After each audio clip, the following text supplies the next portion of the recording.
श्री गुरु चरण सरोज रज निज मन मुकुर सुधारी बरनो रघुबर विमल जसु जो दायक फल चारु बुद्धिहीन तनु जानिके सुमिरौ पवन कुमार बल बुद्धि विद्या देव मोहि हरहु कलेश विकार सर्व विघ्न विनाशाय सर्व कल्याण हेतवे पार्वती प्रिय पुत्राय श्री गणेशाय नमो नमः। वक्रतुंड महाकाय कोटि सूर्य संप्रभा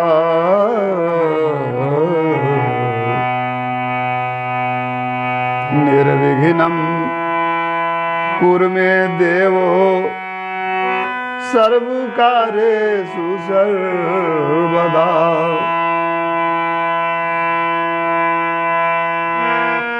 या कुंदेन्दु तुषार हार धवलाय शुभ्रवस्त्रावृता या वीणा वरदंड मंडित करा या श्वेत पद्मासना या ब्रह्माच्युत शंकर प्रभृत्य वीर देवै सदा वंदिता सा मां पातु सरस्वती भगवती निशेष जाड्यपहम्।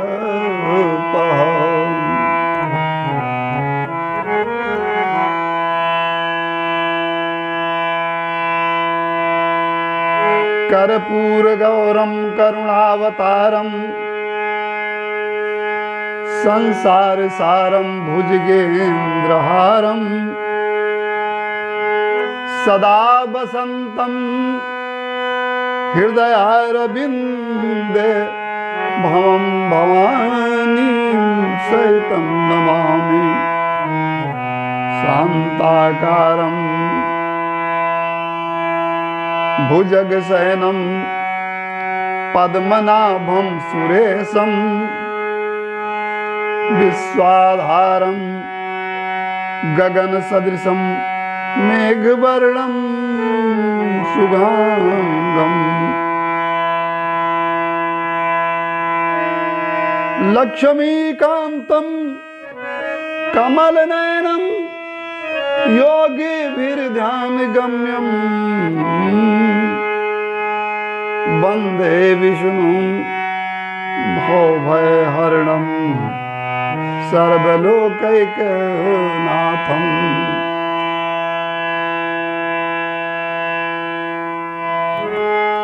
बंशीभूषितकरान्नवनीरदाभात् पीताम्बरादरुणबिम्फलादरोष्टात् पूर्णेन्दुसुन्दरमुखादरविन्दनेत्रात् कृष्णात् परं किमपि तत्त्वमहं न जाने।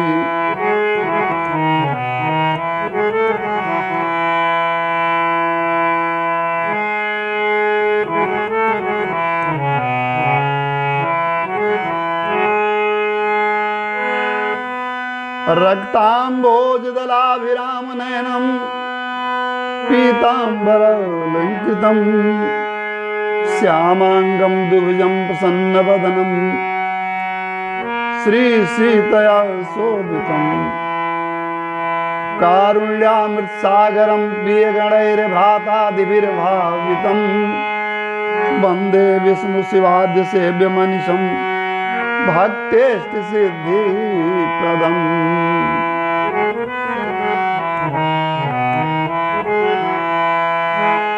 राम कथा के रसिक वर भक्तराज हनुमान, आय सुआसन लीजिए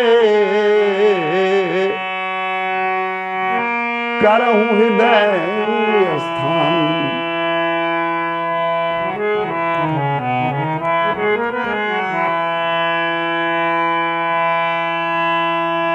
पूज्य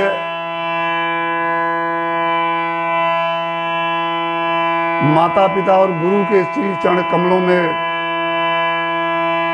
अर्चन वंदन और अभिनंदन करते हुए श्रोता बंधु आप सभी लोगों को सादर प्रणाम करता हूं।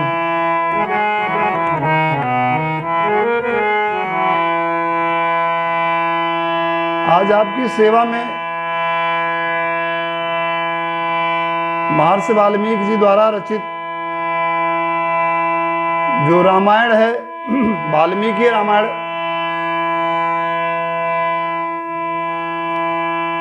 उसका एक प्रसंग मैं सुनाना चाहूंगा। उस प्रसंग के माध्यम से वाल्मीकि जी ने बताया है कि जब महाराज दशरथ पुत्र शोक में व्याकुल हुए कि हमारे कोई पुत्र नहीं है, और अपने पुरोहित और राज्य के सभी सम्मानित ब्रह्म ऋषियों ऋषियों मुनियों को बुलवाया और उनसे उचित परामर्श लिया। सब लोगों ने उन्हें सलाह दिया सुमेध यज्ञ करने की। सभी मंत्री भी इस पर तैयार थे, लेकिन महाराज सुमंत्र जो उनके प्रधानमंत्री थे, उन्होंने उनको महाराज दशरथ को एक कथा सुनाई, और वो कथा उन्होंने सनत कुमार जी से कहीं सुनी थी। श्रोता बंधुओं, उस कथा के माध्यम से महाराज दशरथ को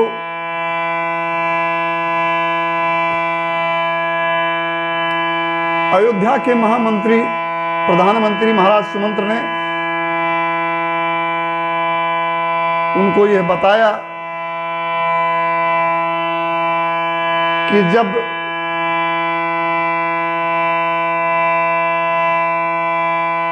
आप अंग देश को जाएंगे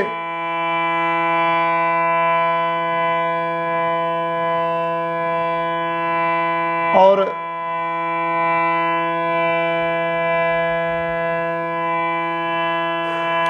किसी भी प्रकार से प्रयास करके अपने राज्य में महाराज श्रृंगी ऋषि को बुलाया जाएगा, क्योंकि ऐसा सनत कुमार जी ने कहा था। उस कथा को मैंने सुना है। जब श्रृंगी ऋषि आएंगे और राजा दशरथ के यहाँ यज्ञ होगा, तभी उनको पुत्र की प्राप्ति होगी। मैं पूर्व सुन चुका हूं। आज उस बात का मैं आपसे प्रकाश कर रहा हूं। समय आने पर हे राजन, हमें श्रृंगी ऋषि को बुलाना चाहिए। और वही कथा आज यहां पर हम अपने टूटे फूटे शब्दों में आप सभी लोगों को सुनाने का पूरा प्रयास करेंगे। लेकिन हरि अनंत, हरि कथा अनंता। संसार में विद्वान एक से एक हैं, तमाम प्रकार से बहुत गुणी जन हैं, कथा सुनाया करते हैं, आप लोग सुनते भी हैं। लेकिन यहाँ पर मैं श्रीमद् वाल्मीकि रामायण के द्वारा जो गीता प्रेस की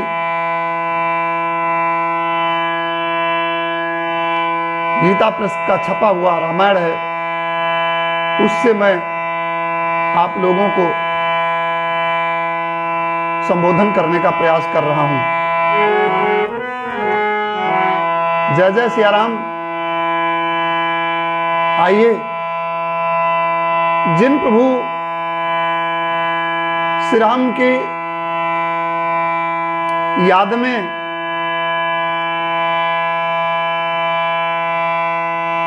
हिंदू जन जागरण, हिंदू जनता ने बहुत बड़ी कुर्बानी दिया, पीढ़ी दर पीढ़ी 500-600 वर्षों से लगातार लड़ती रही। किसी विद्वान ने लिखा है कि विश्व में कोई भी कौम अपने इष्ट और आराध्य के लिए शायद इतनी कुर्बानी नहीं दी है। उनके विषय में गोस्वामी जी द्वारा लिखी गई एक पंक्ति, दो पंक्ति आपको सुना करके फिर कथा आरंभ किया जाता है।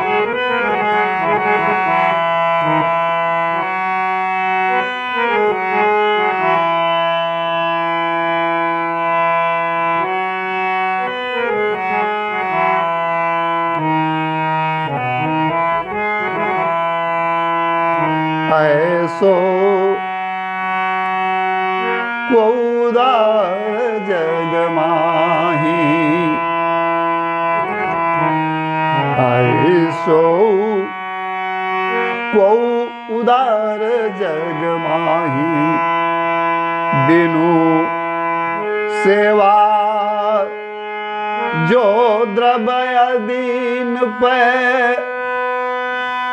राम सरिस को नाही, ऐसो को उदार जग माही, ऐसो को उदार जग माही। माता पार्वती जी विष्णु सहस्त्र नाम पाठ करने जा रही थी। भगवान भोलेनाथ भोजन पर बैठे हुए थे और कहा कि आप आइए, मेरे साथ में भोजन करिए। माता जी ने कहा कि प्रभु अभी तो हमें सहस्त्रनाम पाठ करना है।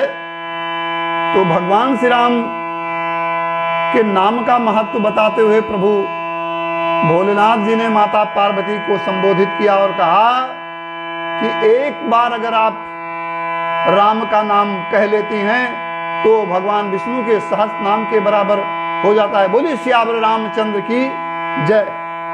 तो गोस्वामी बाबा क्या लिखते हैं?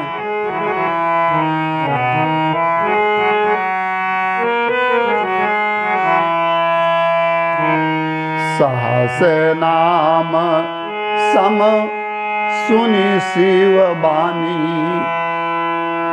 सहस्र नाम सम सुनि शिव बानी, जप जेई पिय संग भवानी, जप जेई पिय संग भवानी।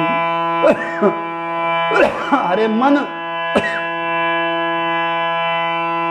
भगवान प्रभु श्री राम के चरण कमलों में तो लीन हो जा।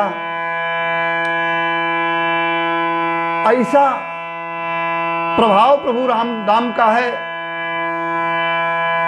जिसके अनंत गुण हैं, वर्णन नहीं किया जा सकता। महाराज सुमंत राजा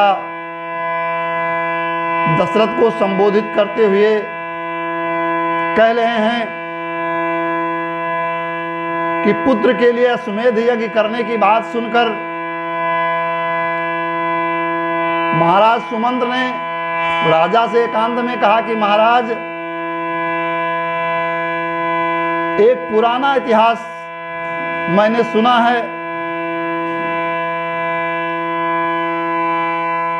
उसका वर्णन मैं आपसे कर रहा हूं। और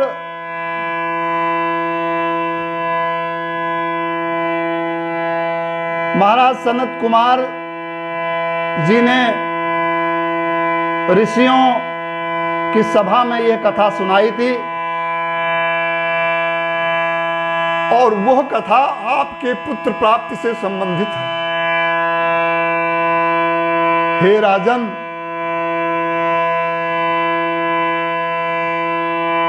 महाराज श्रृंगी ऋषि आपके जामाता हुए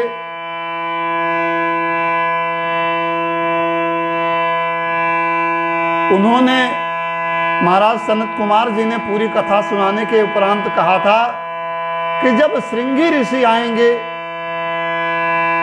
और पुत्रेष्टि यज्ञ संपन्न कराएंगे तब महाराज दशरथ को पुत्र की प्राप्ति होगी। समय आने पर मैंने आपसे ये बता दिया और निवेदन किया। ऐसी बात सुन करके महाराजा दशरथ को बड़ी प्रसन्नता हुई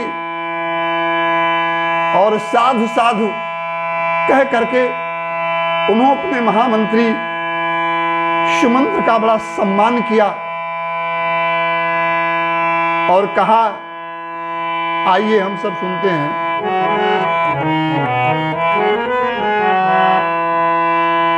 अथ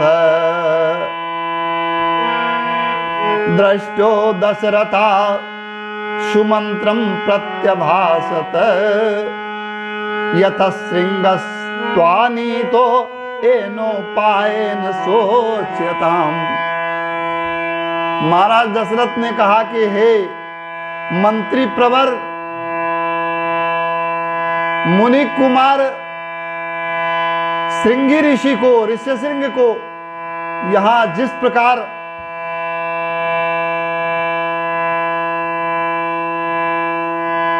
और जिस प्रकार से, जिस उपाय से बुलाया गया वो स्पष्ट रूप से बताओ कि महाराज अंग देश के राजा ने इतने बड़े तपस्वी को, इतने बड़े ब्रह्मचारी को अपने राज्य में कैसे बुला लिया और महाराजा रोमपाद के राज्य में वर्षा नहीं हो रही थी। महाराज श्रृंगी ऋषि के आने से वर्षा हुई, राज्य के लोग सुखी हो गए।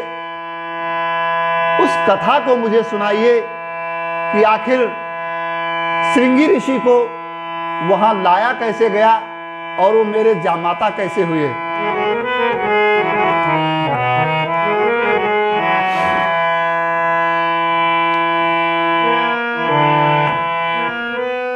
सुमंत्रश्चोदितो राजा प्रोवाचेदं वचसु तदा यर्थशृंगस्वत्वानीतो एनोपायन मंत्रवे तन्मे निगदितं सर्वं शृणु मे मंत्रिभिः सह। रोमपाद मुवाचेदं महामात्य पुरोहितः उपायो निरुपायो अस्माभिर्भी चिंतितः। हे मंत्री प्रवर, आप मुझे सुनाइए उस कथा को जिसमें महाराज रोमपाद द्वारा ऋषि श्रृंग को अपने राज्य में बुलाया गया था। कौन से उपाय से उन्होंने बुलाया था। राजा की आज्ञा पाकर उस समय सुमंत्र ने इस प्रकार कहना आरंभ किया कि राजन, महाराज रोमपाद के मंत्रियों ने ऋषि श्रृंग को वहां जिस प्रकार और जिस उपाय से बुलाया वो मैं आपसे बतला रहा हूं। आप मंत्रियों सहित मेरी बात सुनिए। उस समय अमात्यों सहित पुरोहित ने राजा रोमपाद से कहा, महाराज हम लोगों ने एक उपाय सोचा है जिसे काम में लाने से किसी भी विघ्न बाधा के आने की संभावना नहीं है। क्या कहा उन्होंने?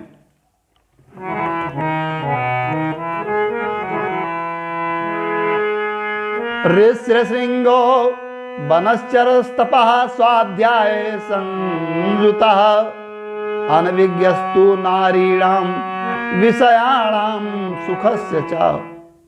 कहा कि महाराज श्रृंगी ऋषि इस समय वन में रह करके तपस्या और स्वाध्याय में लगे रहते हैं। वह स्त्रियों को पहचानते तक नहीं हैं, कभी दर्शन नहीं किया, और विषयों के सुख से वह सर्वथा अनभिज्ञ हैं।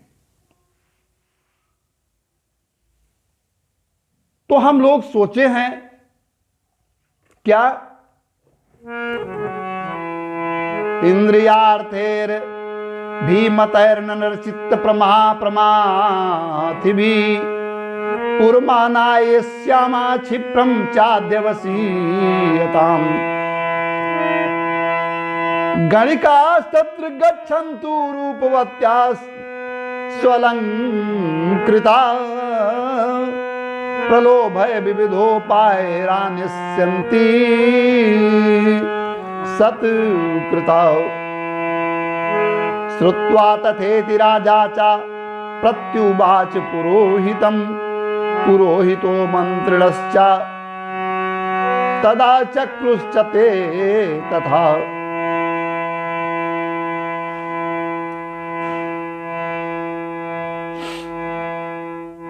महाराज रोमपाद के मंत्रियों ने बताया कि महाराज श्रृंगी ऋषि जी वन में रह करके केवल तपस्या में लीन हैं और किसी भी प्रकार से विषय वस्तुओं से सुख से उनको कोई मतलब नहीं है, ना उस विषय में वो कुछ जानते हैं। हम मनुष्यों के चित्त को मथ डालने वाले मनोवांछित विषयों का प्रलोभन देकर उन्हें अपने नगर में लाना चाहते हैं, अतः इसके लिए शीघ्र प्रयत्न किया जाए। आगे मंत्रीगण कहते हैं कि यदि सुंदर आभूषणों से अभिभूषित होकर मनोहर रूप वाली वेश्याएं वहां जाएं तो भांति भांति के उपायों से उन्हें लुभाकर इस नगर में ले आएंगी, अतः इन्हें सत्कार पूर्वक भेजना चाहिए। महाराजा रोमपाद पहले तो डरे, लेकिन बाद में उन्होंने कहा कि समाज का बहुत बड़ा भला है इसमें, और मित्रों अपना कोई नुकसान हो लेकिन समाज की भलाई हो, उस काम को हमें करना चाहिए। अपने नुकसान को बर्दाश्त करके पूरे समाज का भला करना चाहिए। इतिहास भरा पड़ा है ऐसे लोगों से जिन्होंने अपने समाज के लिए, अपने देश के लिए, अपने परिवार के लिए अपनी कुर्बानी दिया। महाराज रोमपाद ऋषि के क्रोध से तो थोड़ा डरे, लेकिन बाद में उन्होंने सोचा कि कोई बात नहीं, इससे समाज का बहुत बड़ा कल्याण होगा, उन्हें लाना चाहिए। और ये सोच करके उन्होंने अपने पुरोहित को उत्तर दिया कि हे महाराज, आप लोग जैसा उचित जान पड़े वैसा करें। राजाज्ञा को प्राप्त कर पुरोहित और मंत्रियों ने उस समय की व्यवस्था की। क्या व्यवस्था की आप सभी लोग सुनेंगे।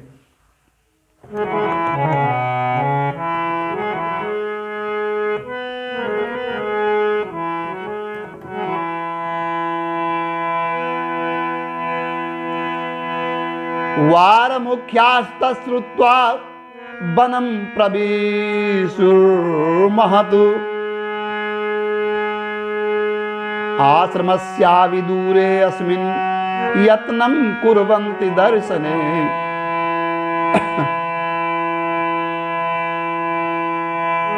ऋषे पुत्रस्य धीरस्य नित्यमाश्रम वासिनः पितुषा नित्य संतुष्टो नाति चक्राम चाश्रमात्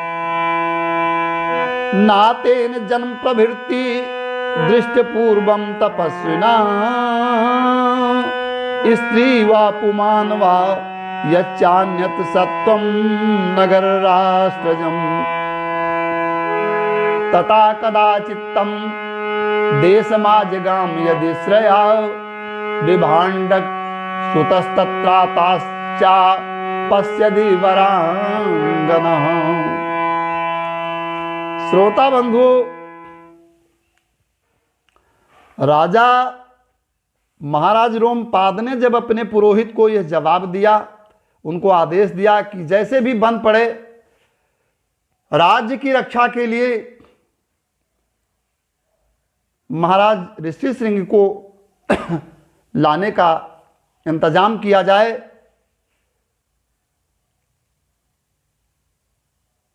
तो मंत्रियों के आदेशानुसार उस समय नगर की जो मुख्य मुख्य वेश्याएं गणिकाएं थीं, उन्होंने राजा के आदेश को मानकर सुंदर वेश को बनाकर अपने और मुनि को लुभाने के प्रयोजन से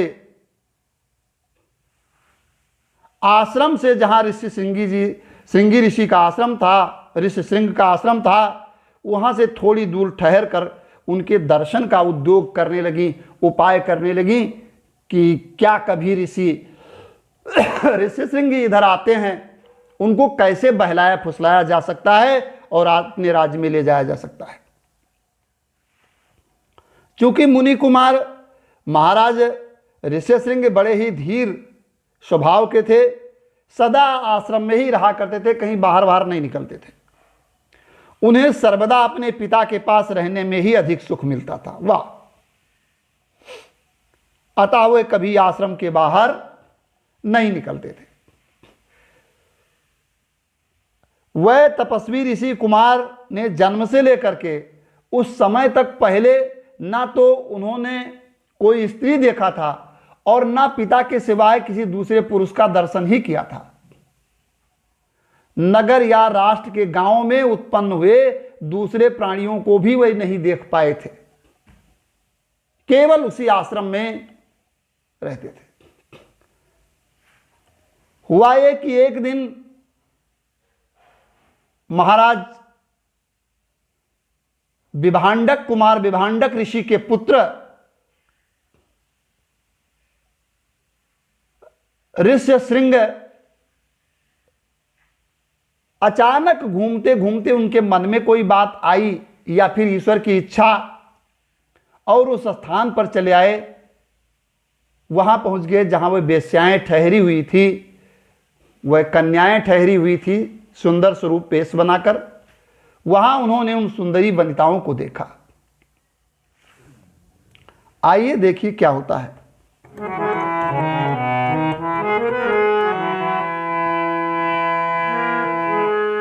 ताश्चित्रवेशा प्रमदा गायन्त्यो मधुरस्वरम ऋषिपुत्रमुपागम्यं सर्वां वचनं ब्रवम्। कस्त्वं किं वर्तते ब्रह्म ज्ञातुमिच्छा महे वयम् एकस्त्वं विजने दूरे वने चरसि संसनः। आदृष्टरूपास्तास्तेन काम्यरूपा वने श्रिया हार्दा तस्य मतिर्जाता ख्यातुं पितरं स्वकम्। पिता विभाण्डकोऽस्माकं तस्याहं सुतयोरसः ऋष्यशृङ्गा इति ख्यातं नाम कर्म च मे भुवि। इहाश्रम पदोऽस्माकं समीपे शुभदर्शना करिष्ये वो अत्र पूजां वै सर्वेषां विधिपूर्वकम्। ऋषिपुत्र वचा श्रुत्वा सर्वासां मतिरासवे वे तदाश्रम पदं द्रष्टुं जगमुं सर्वास्ततो अंगनः। जय जय सिया राम। श्रोता बंधुओं, विधि का विधान बड़ा विचित्र होता है। कोई भी प्राणी उस विधान की परिधि से बाहर नहीं जा सकता।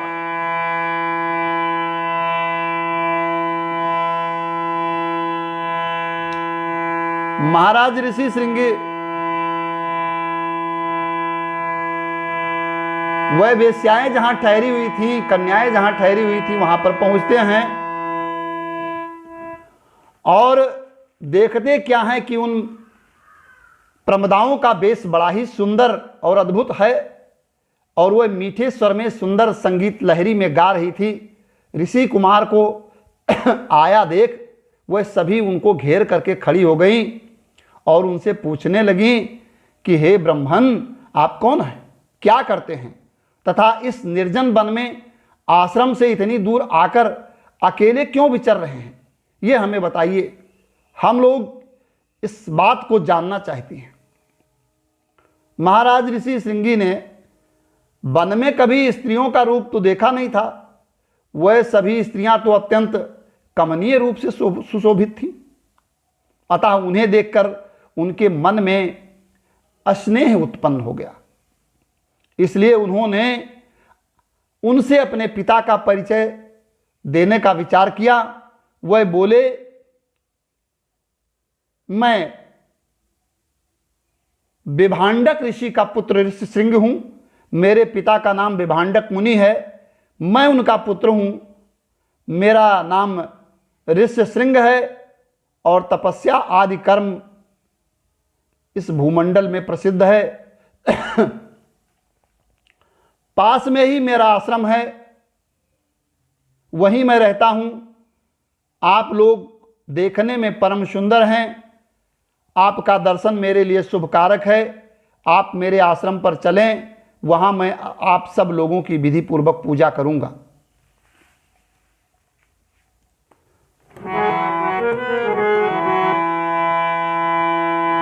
ऋषि पुत्र वचा श्रुत्वा सर्वासां मतिरास्वे तदाश्रम पदम द्रष्टुम जगमु सर्वास्ततो अंगना।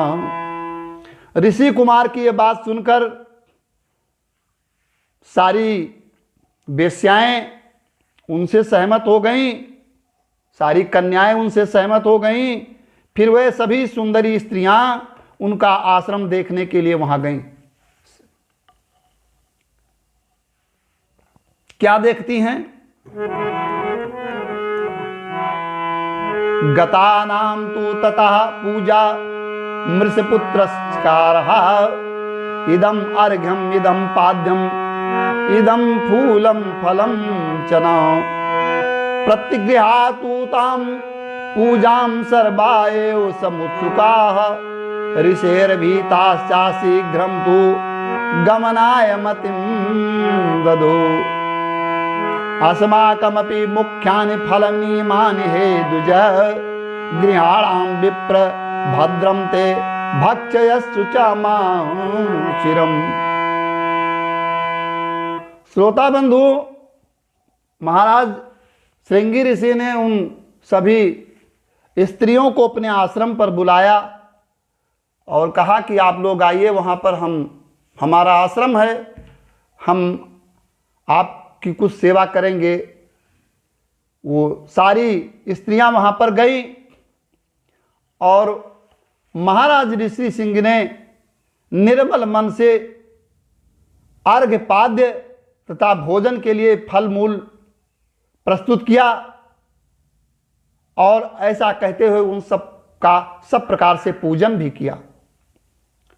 ऋषि की पूजा स्वीकार करके वे सभी वहां से चलने की उत्सुक हुई, क्योंकि उन सभी स्त्रियों को ये लग रहा था कि कहीं विभांडक ऋषि अगर आ गए और हम लोगों को देख लिए तो वे नाराज ना हो जाएं, श्राप ना दे दें, इसलिए डर रही थी। वह सोच रही थी कि जितनी ही जल्दी हम आश्रम से बाहर हो जाएं उतना ठीक है। वह बोली कि हे ब्राह्मण देवता, हमारे पास भी आपने तो मुझे खिलाया पिलाया, मेरी बड़ी सेवा किया, मेरे पास भी बड़े बड़े उत्तम फल हैं, आप भी इन्हें ग्रहण कीजिए, आपका कल्याण हो, इन फलों को शीघ्र ही खा लीजिए, विलंब ना कीजिए। ऐसा कहकर उन सब ने हर्ष में भरकर महाराज श्रृंगी ऋषि को आलिंगन में ले लिया, उनको अपने गोद में ले लिया, अपने हृदय से चिपका लिया और उन्हें खाने योग्य भांति भांति के उत्तम पदार्थ तथा बहुत सी मिठाइयां दी। आइए देखिए, तानि चास्वाद तेजस्वी फलानि स्मन्यते अनास्वता स्वादित पूर्वाणि बने नित्य निवासिनाम आपृच्छे चा तदा विप्रम व्रतचर्या निवेद्य च गच्छन्ति स्पाप देशात्ता भीतास्तस्य पितो स्त्रियः गतासु तासु सर्वासु काश्यपास्मत्मजो द्विजा अस्वस्थ हृदयाश्चिद दुखाश्च परिवर्तते।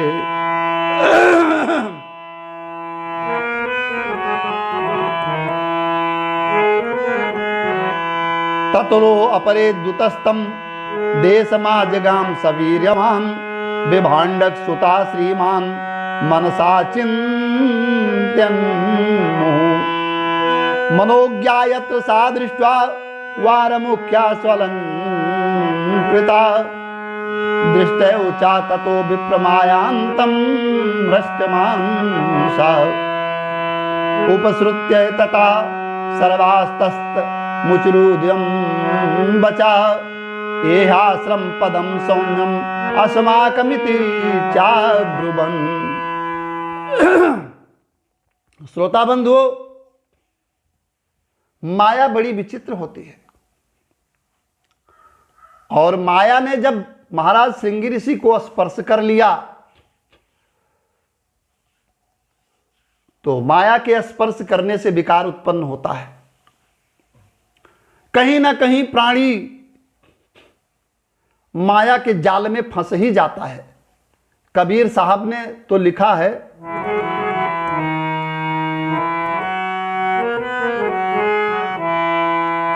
माया महाठगिनी हम जानी, माया महाठगिनी हम जानी, त्रिगुनी फांस लिए कर डोले बोले मधुरी बानी, त्रिगुनी फांस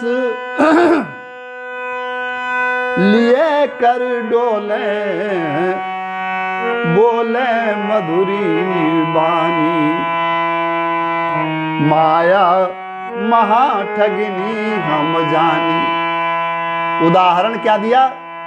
केशव के कमला हुए बैठे शिव के भवन भवानी। केशव के कमला हुए बैठी शिव के भवन भवानी, पंडा के मूर्ति हुए बैठी, पंडा के मूर्ति हुए बैठी, तीरथ में भई पानी, माया महाठगिनी हम जानी। श्रोता बंधु, माया का जाल बड़ा विचित्र होता है। उनके टापे में जो पड़ गया वो फिर निकल नहीं सकता है। महाराज विभाण्डक ऋषि के पुत्र महाराज श्रृंगी ऋषि आज माया के जाल में फंस गए। जब उन स्त्रियों ने महाराज से कहा कि मेरे द्वारा लाए गए फलों को आप शीघ्र खा लीजिए, क्योंकि आपने मेरी बड़ी सेवा किया, फल फूल खिलाया, तो हम भी आपको खिलाना चाहते हैं, ऐसा कह करके और उनको अपने हृदय अंक से जब लगा लिया उन महिलाओं ने, उन स्त्रियों ने, उन वेश्याओं ने, उन फलों का रसास्वादन करके और उन स्त्रियों के हृदय को आलिंगन करके महाराज श्रृंगी ऋषि के मन में विचित्र भाव उत्पन्न होने लगा, क्योंकि उस दिन के पहले उन्होंने कभी वैसे पदार्थ नहीं खाए थे और ना किसी को उन्होंने देखा था। सदा वन में रहने वालों के लिए सुंदर अनुपमेय वस्तुओं का स्वाद लेने का अवसर कहाँ मिलता था, उस पर राजा का प्रबंध था। तत्पश्चात महाराज ऋषि श्रृंग की सेवा के बाद में विभांडक मुनि के डर के कारण वे सारी स्त्रियां व्रत और अनुष्ठान की बात महाराज श्रृंगी ऋषि से बताकर और उसी के बहाने से वहां से फिर चली गईं। उन सब के चले जाने पर काश्यप कुमार ब्राह्मण महाराज ऋषि श्रृंगी के मन में बड़ी व्यग्रता हुई, बड़ी व्याकुलता हुई और वह बड़े दुख से इधर उधर टहलने लगे। तदनंतर दूसरे दिन फिर मन से उन्हीं का बारंबार चिंतन करते हुए शक्तिशाली विभांडक कुमार महाराज ऋषि श्रृंग उसी स्थान पर आए जहां पहले दिन उन्हें वस्त्र और आभूषणों से सजी हुई उन मनोहर रूप वाली स्त्रियों का दर्शन हुआ था। अब उनको चैन नहीं है। माया है ना, माया सबको विचलित कर देती है। महाराज वह सभी स्त्रियां श्रृंगी ऋषि को आते देखकर तुरंत ही खुश हो गई और वह सब की सब उनके पास जाकर इस प्रकार कहने लगी कि हे महाराज, आओ आज हमारे आश्रम पर आप चलो।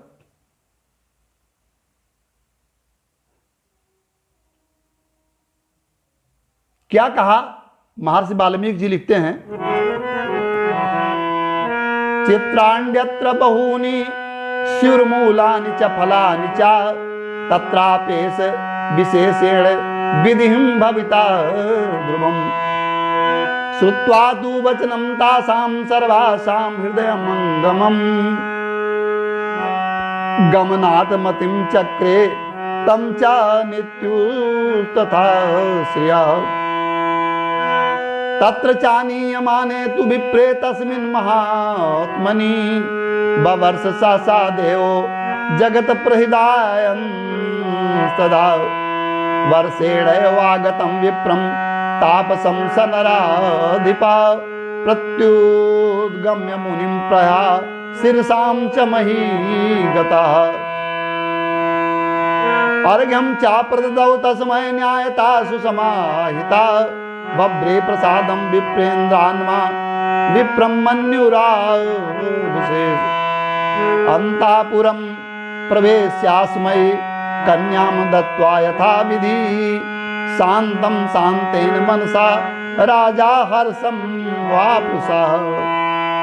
बोले श्यामल रामचंद्र की जय। श्रोता बंधुओं, अगले दिन जब महाराज श्रृंगी ऋषि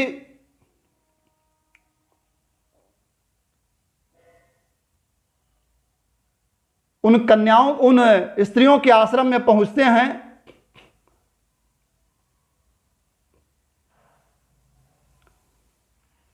तो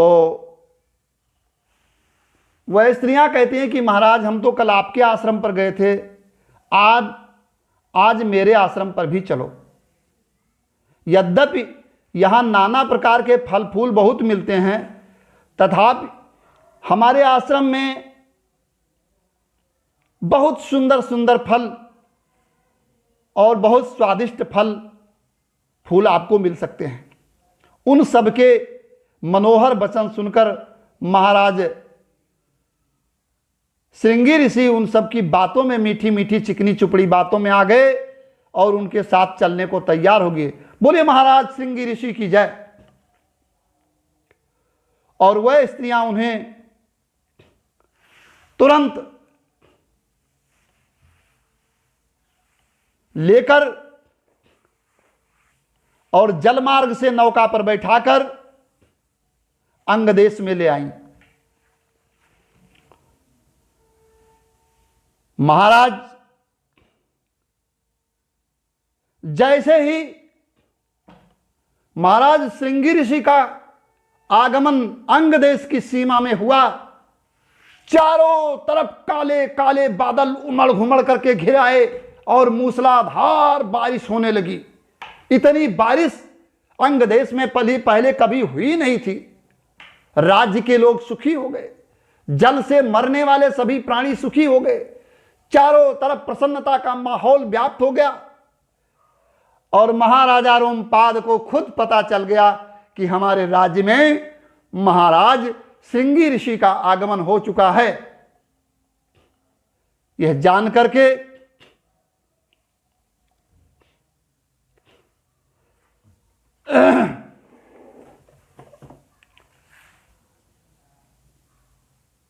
वह बड़े विनम्रता के साथ महाराज श्रृंगी ऋषि की अगवानी के लिए गए और पृथ्वी पर मस्तक टेक कर उन्हें साष्टांग दंडवत किया, प्रणाम किया।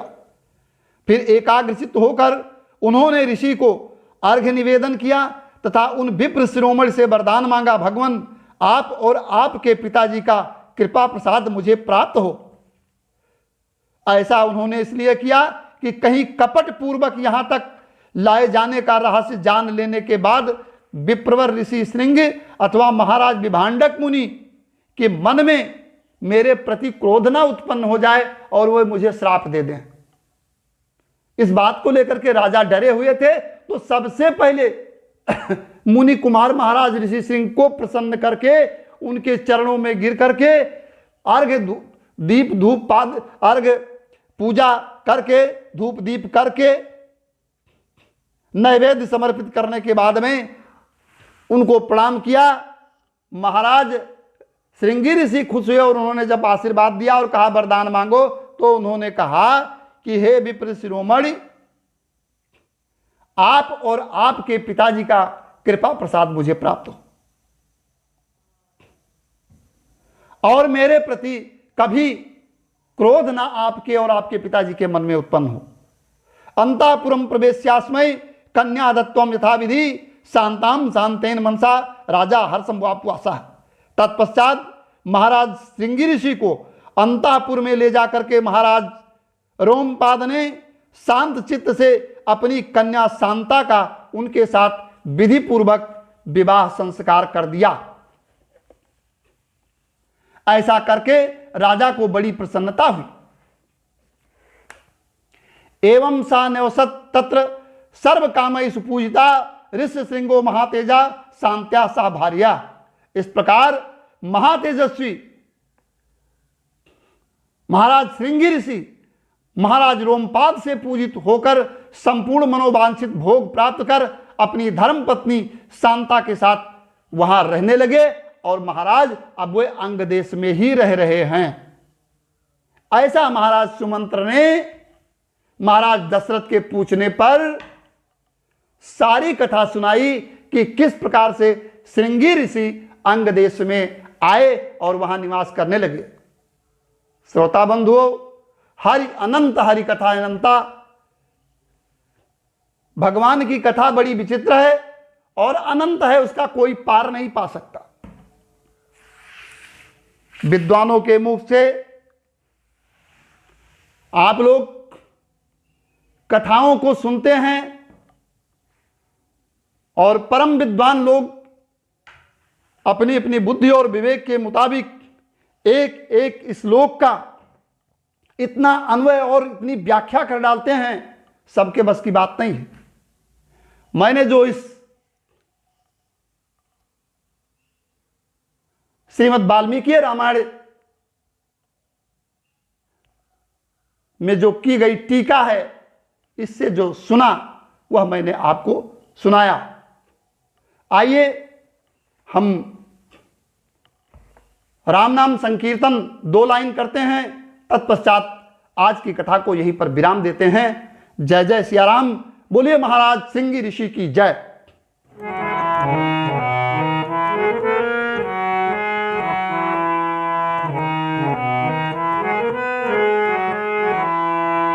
श्री राम जय राम जय जय राम। श्री राम जय राम जय जय राम। जय जय विघ्न हरण हनुमान। जय जय विघ्न हरण हनुमान। श्री राम जय राम जय जय राम, जय जय विघ्न हरण हनुमान। श्री राम जय राम जय जय राम, जय जय विघ्न हरण हनुमान। जय सिया राम जय जय सिया राम, संकट मोचन कृपा निधान। श्रोता बंधुओं, भगवान राम से उदार इस ब्रह्मांड में कभी न कोई हुआ था, न है और ना होगा। वो आदि हैं और वही अनंत भी हैं, बड़े उदार हैं। और जब कभी हम सभी लोग संकट में पड़ते हैं तो महाराज गोस्वामी तुलसीदास जी द्वारा रचित इस सवैये का पाठ किया करिए। यह आपका कवच बनकर, यह कवच है, आपकी रक्षा करेगा। कानन भूधर बारी बयारी दवा विष ज्वाल महायर घेरे, संकट कोटि पर तुलसी तह मातु पिता सुत बंधु मनेरे। राखै राम कृपा करके हनुमान से पायक हैं, जिनके रे नाक रसातल भूतल में रघुनायक एक सहायक मेरे। रघुनायक एक सहायक मेरे, रघुनायक एक सहायक मेरे।